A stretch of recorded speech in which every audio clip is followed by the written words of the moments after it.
and greetings today. So I have a story time. I think I've told this story time off camera. It is about my ex, the ex of 5 years. Now, I'm trying to figure out what I'm going to name this story time. I don't know whether I should name it,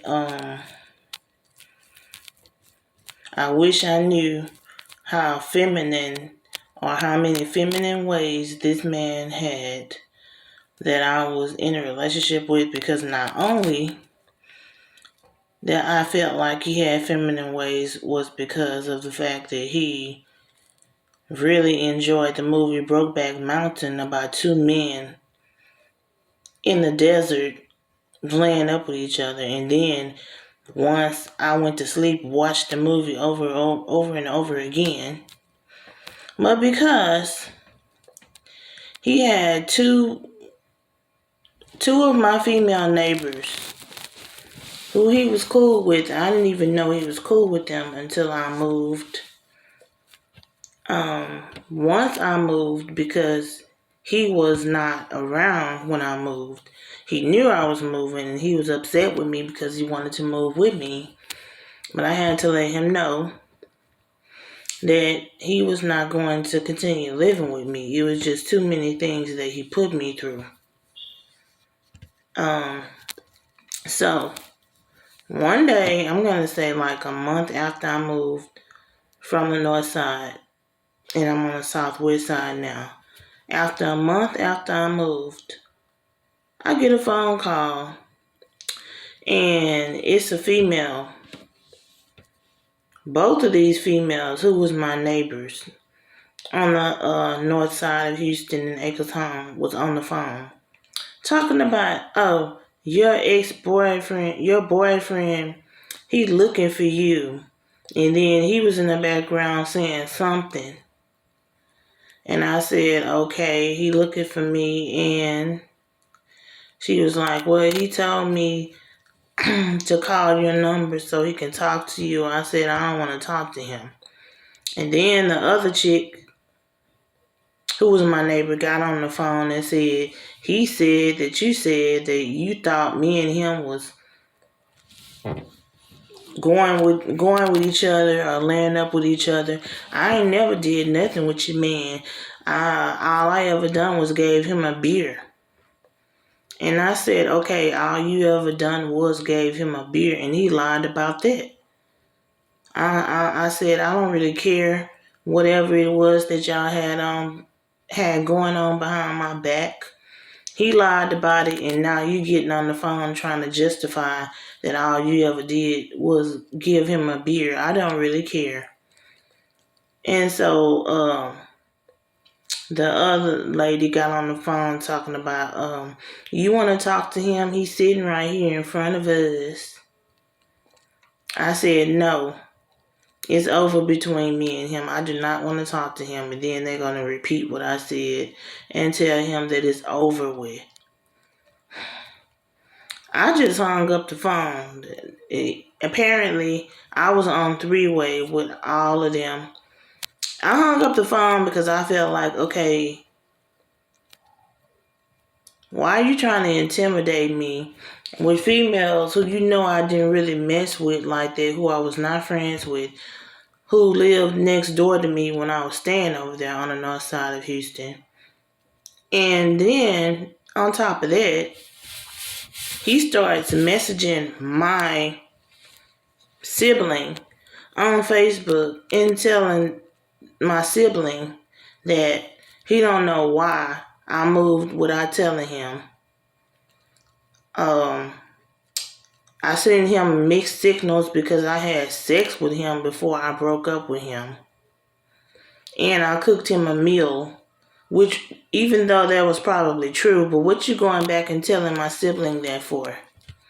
And then he gonna tell my sibling to tell me that he's gonna have me beat up by them two raggedy hoes who he was on the phone with. And I'm like, it's hilarious for him to tell you to tell me that he's gonna have me beat up because he's mad because I moved and I didn't let him move in with me and stuff. It's hilarious for him to say that, and he don't know where I'm at. He don't know how to get to me. Those females don't know where I'm at. They don't know how to get to me. So how are you gonna have me beat up? Tell me, cause ever ever since I was in a relationship with him for 5 years, he used to come home with black eyes, busted lips, and a knife cut on his eyebrow and all that, and called the police on the man that beat him up. And the police came, went and interviewed the man, relatives. They believed them, and then they left. They didn't come back and give him no kind of justice, and he sat on my porch and cried. That's another thing that I feel like, another reason why I feel like he had feminine ways. It's other things, like he sat there and watched another grown man cuss me out, and went back to my house and used the key that I gave him to open my apartment, and went to my house and came in the house and went in the room to watch TV. He was just getting off of work. And I would think, if you my dude, why would you sit there and watch another dude curse me out like that and talk crazy to me? At the time, you're going to say no because I feel like you had something going on with him.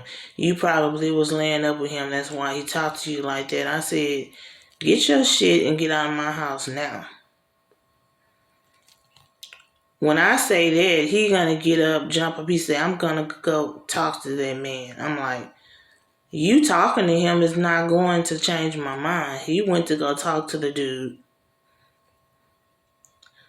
Then going to come back and say, oh, well, I apologize if you feel like I didn't stand up for you, but I thought you and this guy had something going on. It don't matter what you thought like. Never in my life will I ever get in a relationship with a dude with feminine ways and who don't know how to stand up for himself, who don't know how to stand up for me, who's scared to confront another dude.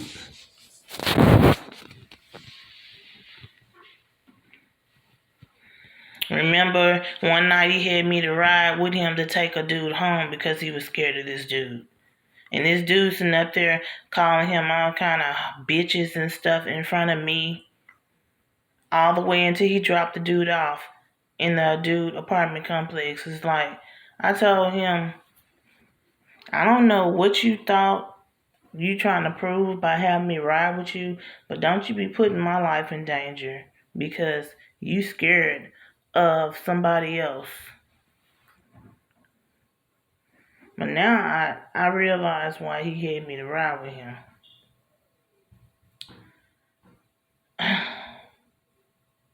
It's just so many things that I'm mad at myself, that I spent 5 years of my life.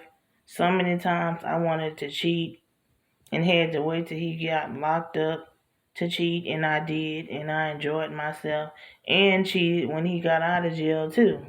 Because he felt like, because he had this ankle bracelet on his leg when he got out of prison and stuff, that I was going to always let him be at my house. But he was assigned to be at his sister's house. He wasn't supposed to be at my house that night, so I hurried up and sent him away as soon as it got dark, and I invited another dude over because I was just tired at that point. At this point, at the time, I did not want to be in a relationship with him anymore. Because before he had went to prison, he went to jail for a long time. I was writing him, and then he was accusing me of cheating, and I wasn't doing nothing. At first, I wasn't doing nothing behind his back. But yeah, it's crazy. Like, and then to this day, this dude is still trying to friend request me on Facebook. Facebook telling me that he wants to message me in the inbox and stuff, and I keep deleting him and everything. Like, I don't know what it's gonna take to get through his head that I don't want nothing to do with him anymore. He put me through a whole lot of things. He mentally abused me and emotionally abused me. Cussing me out, talking crazy to me almost every day. And he wondered why I used to always put him out. But right now, I have some errands to run, some things to do. I thank God that the snowstorm is over with. Now I can go outside and walk around and let the sun embrace the sun. But until I until I post my next video, until then, y'all stay blessed.